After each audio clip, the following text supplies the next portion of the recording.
Mieli broliai seserys Kristuje, sveikinu Jūs su Kristaus prisikėlimo švente, šventomis Velykomis.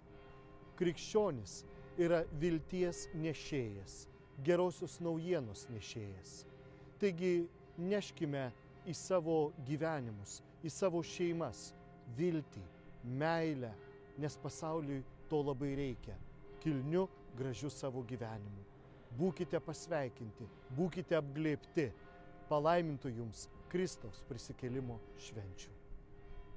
Su atbundančia gamta ir atėjusiu pavasariu linkiu, kad Jūsų širdis aplankytų šiluma, viltis ir ramybė. Velykų rytas tegul būna lengvas kaip žiedlapis ir te pripildo Jūsų būvį šilumos. Linkiu šiltų apkabinimų ir tikėjimo stebuklų. Gerieji uostamiesčio tikintieji, sveikinu su šventomis Velykomis. Didžioji savaitė kupina prisikėlimo tikėjimo simbolių. Išgyvenkime su drąsa, tikėjimu, viltimi ir meile.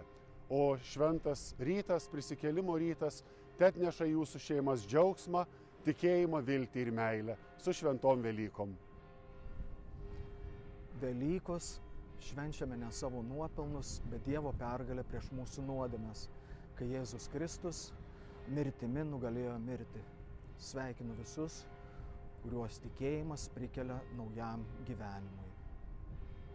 Sveikinu su šventom Velykom, su Kristaus pergale.